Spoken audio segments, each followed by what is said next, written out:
Brian Townsend, executive director for Only 2MG. Can you tell me about your law enforcement journey?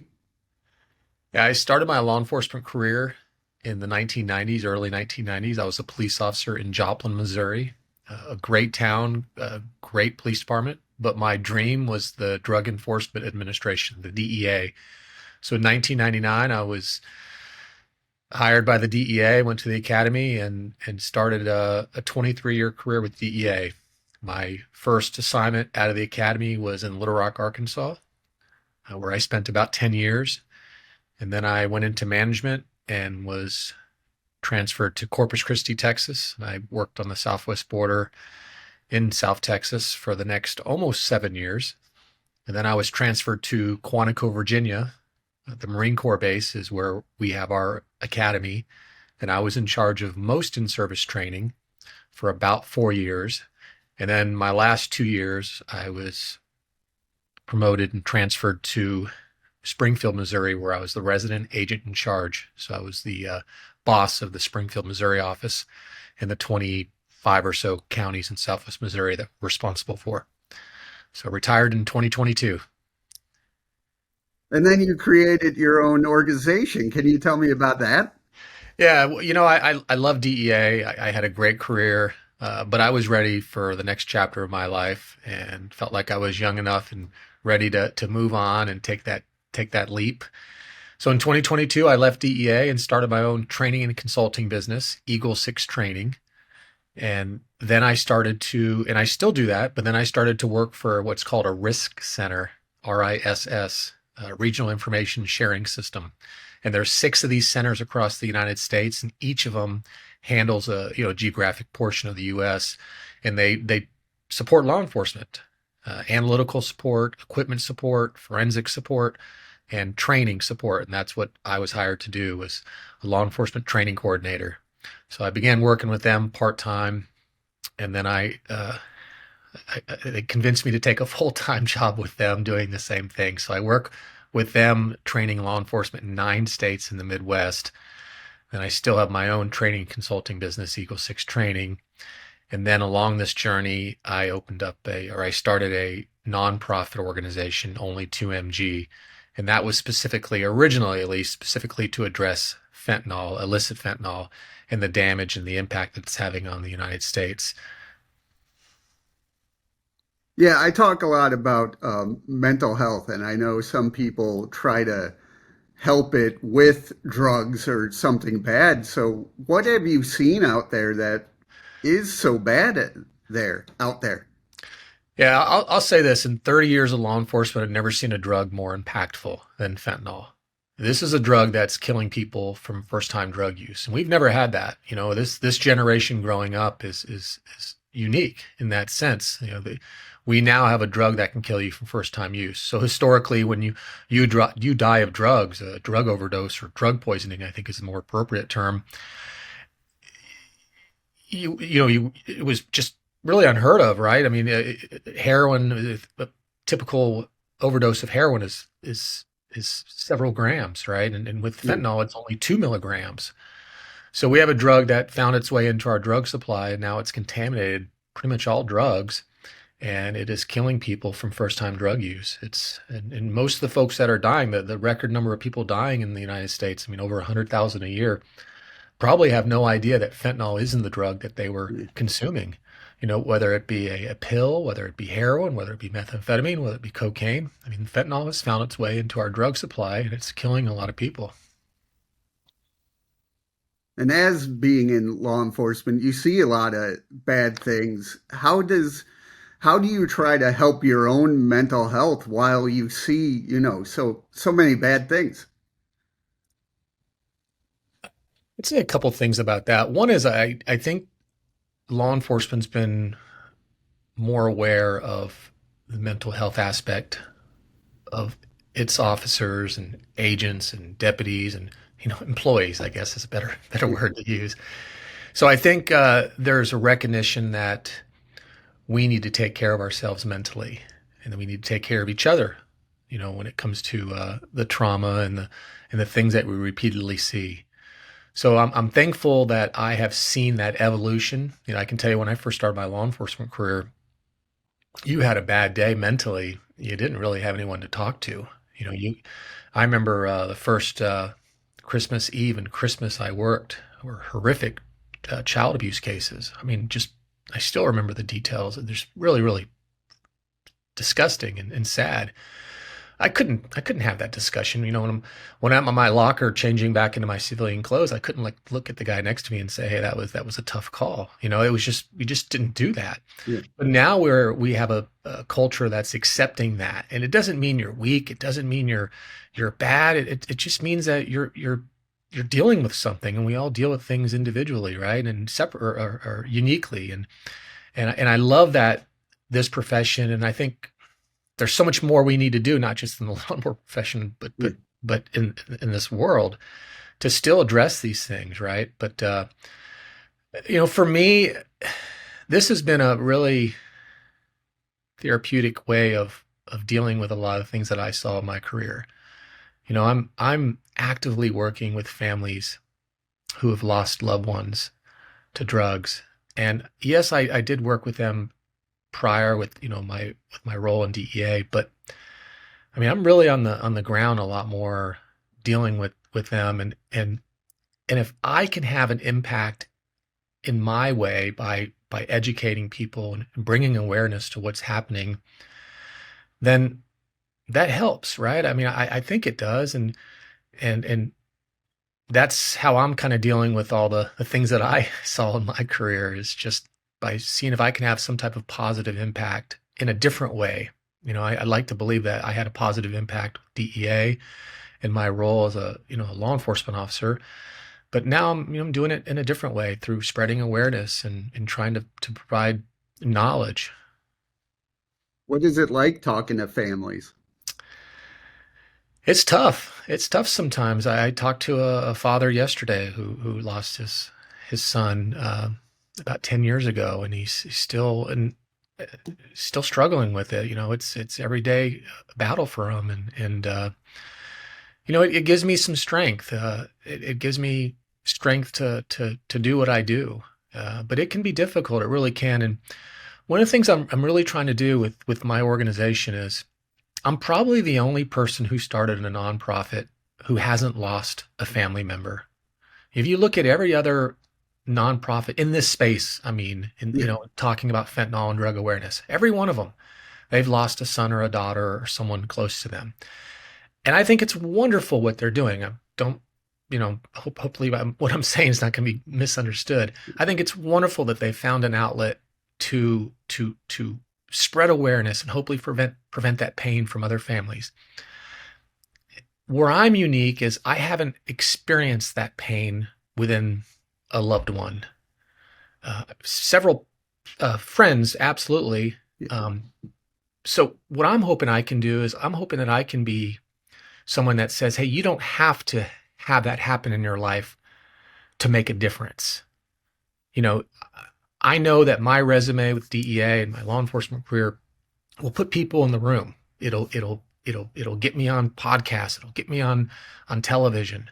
Now it's my job to spread awareness and be more proactive than reactive. And again, I'm not faulting people for being reactive and starting these organizations, but I'm hoping I can encourage people to get involved before it's a problem, before someone close to them dies.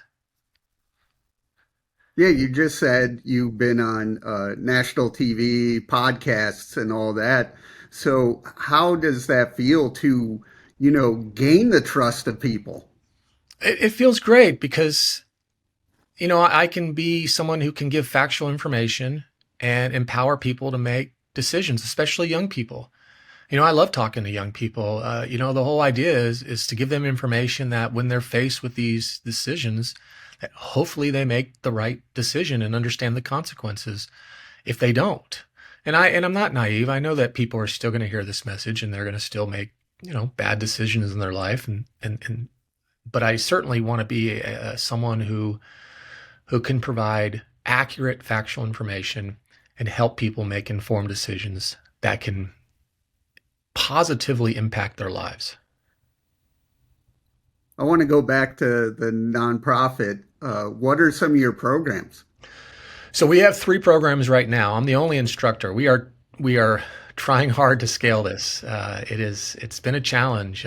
Finding money to do this has been a challenge. My for-profit business has funded a large percentage of my nonprofit business, but I can't afford to pay for other instructors and some of the other ideas that we have to scale this. But we are working on that. So right now, I'm the only instructor. We have three programs. The flagship, if you will, program is a 4-hour comprehensive program on fentanyl. I talk about, what fentanyl is, the social media, China, the cartels. I mean, you name it. I'm really putting the kitchen sink in this presentation. It's a very comprehensive view of fentanyl.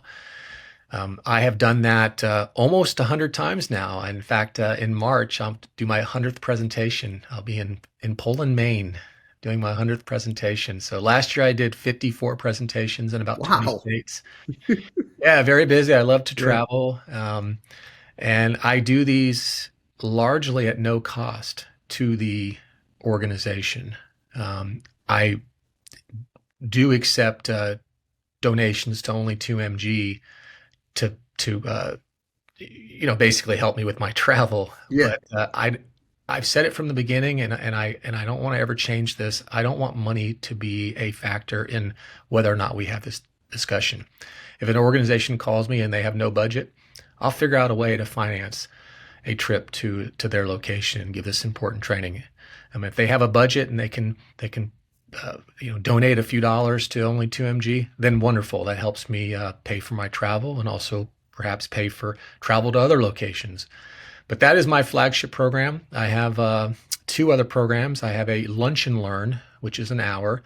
So when I was working with some organizations, businesses, I had a lot of senior executives tell me that, hey, I don't have 4 hours. 4 hours is a long time. So I said, can I get an hour? And surprisingly, I've very fortunately, I should say, I've had that ability to do that, to get that hour. And I scratched the surface on, what fentanyl is and what it's doing in this country. And again, after 3 decades of law enforcement, I've never seen a drug more impactful. So I try to convey that message to Yeah. them. And it's funny, they say they can give me 4 hours, but a lot of them after 1 hour have signed up for the 4 hour classes, which is wonderful. Yeah.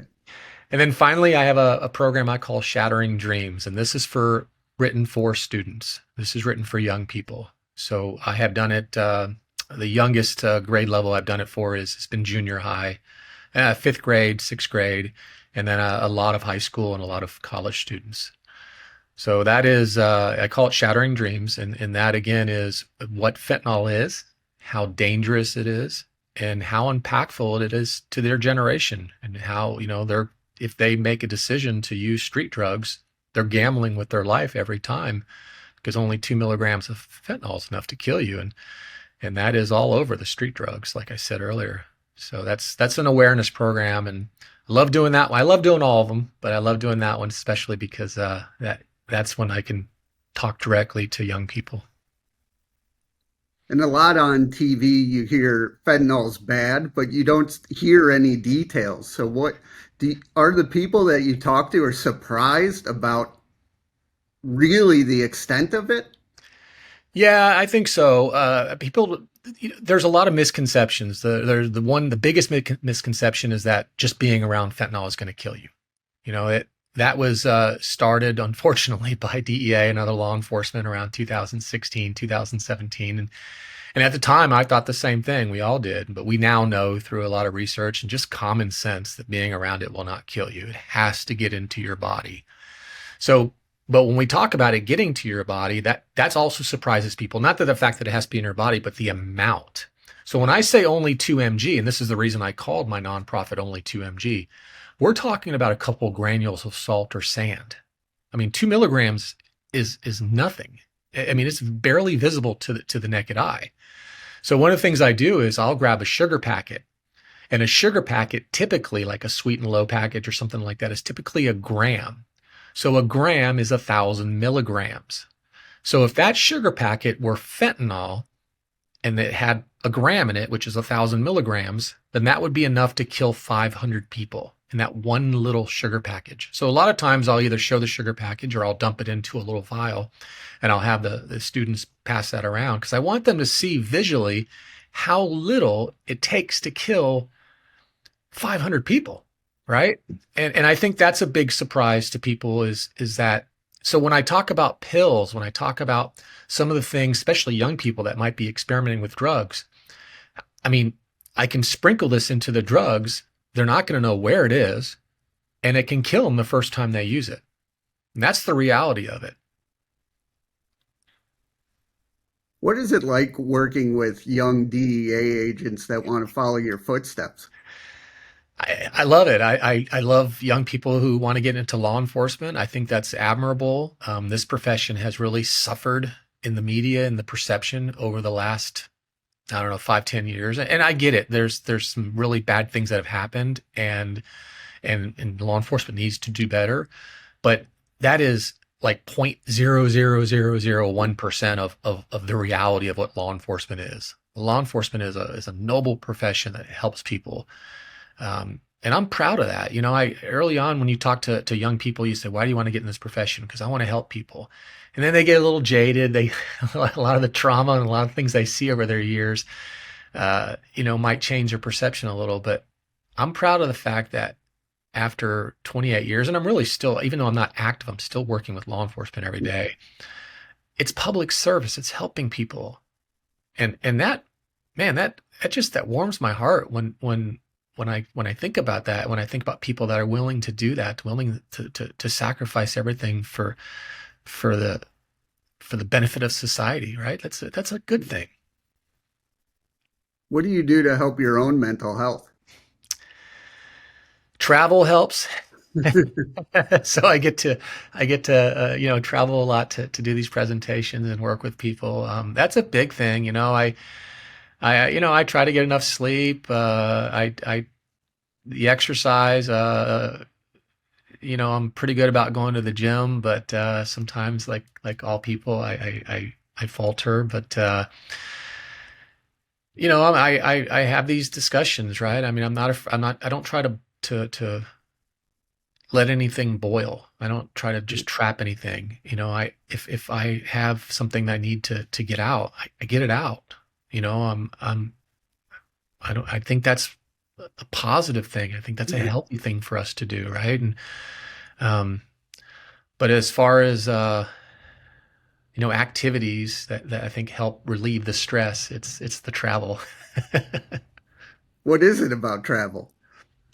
And meeting new people, seeing new things, the cultures, the food. I mean, it's just wonderful, right? I mean, I had a pretty good relationship in the law enforcement community with DEA. I mean, DEA, one thing that DEA is really, really well is it has a remarkable relationship with state and local law enforcement. I mean, you go into any DEA office in the United States and you're going to have probably 50% of the work staff in there is probably a local law enforcement officer assigned to the DEA. And we do that better than any other organization out there as far as the federal law enforcement goes. And I'm not downing other law enforcement. DEA is very good at that. But what I'm doing now,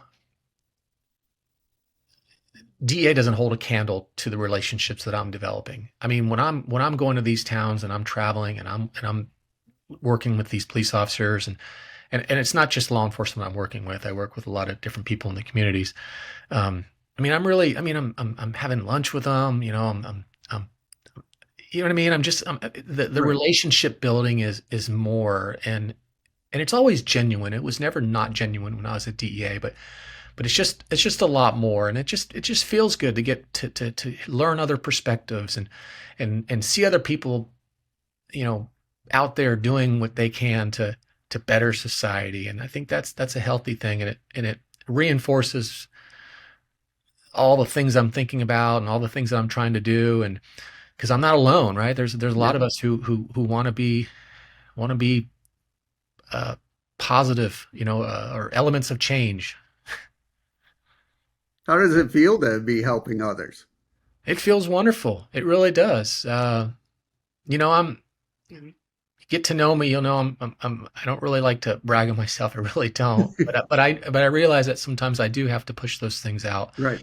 Um, and that can be tough, but I do realize it's important to do that because if I can influence someone to make good, healthy decisions, man, it's a beautiful thing. And when people come up, when I have, especially young people, I've had police officers like hardened police officers come up to me and melt and tell me things that it just it's profound, right? And that impact really, really motivates me to do even more and more and more. I don't want to sleep sometimes. I just want to work. Right. Well, yeah, you have your company, nonprofit, consulting, all that. Where do you want to see your mission, say, in the next 3 to 5 years? I really want to scale only to MG. I have, first of all, our entire board of directors is retired DEA agents. And I have, gosh, 10, 15 law enforcement officers, most of them retired DEA, who really, truly want to go out there and speak on various topics, not just drugs, but just different things to public health and things to make our community safer. Can't afford it. I can't, someone has to pay for that travel. Someone has to pay for all that stuff. And it's not about getting rich or anything like that. It's physically putting people on airplanes and in hotel rooms. And thankfully, like I said, I've been able to take care of myself financially that way last year with the 54 plus presentations. But, I really want to do that I want to be a force multiplier, within only 2 mg. And that's where I see ourselves in the next 3 to 5 years. I see us being able to do that. We are actively looking at grants and private donations and you know what? One day it's going to happen. I'm going to hit gold one way or another. You have to keep on. Wayne Gretzky said, "I'm a big hockey fan. You got to keep on shooting before you want to make the goal, right? If you want to hit the net, and trust me, there's a lot of pucks in front of me, and I'm hitting them as hard as I can. So I know one day one of them's going to go in, and we're going to be able to scale this to something amazing and more amazing than I think it already is. So How can people reach out and learn more? only 2mg is the website, and it's ONLY 2, just the number two. It's not spelled out, and then mg means milligrams.com. So www.only2mg.com. That has more information about only 2mg, more information about me, how you can get a hold of me. Pretty responsive. If I don't call you back or email you back, that's probably because I'm in front of a class or I'm doing an interview or I'm on an airplane. But I'll get back to you as soon as possible. If you're looking for other type of business, or training opportunities with me outside of the drug, then Eagle 6 Training is my website. It's Eagle and then 6, again, just the number, not spelled out. Apparently I like that. So, and then training.com. We provide a lot of leadership. That's another topic I'm very passionate about is leadership. I think organizations fail our people and we need to do better at that. So yeah, those are the two main ways to get a hold of me, and happy to have a conversation and happy to help any way I can.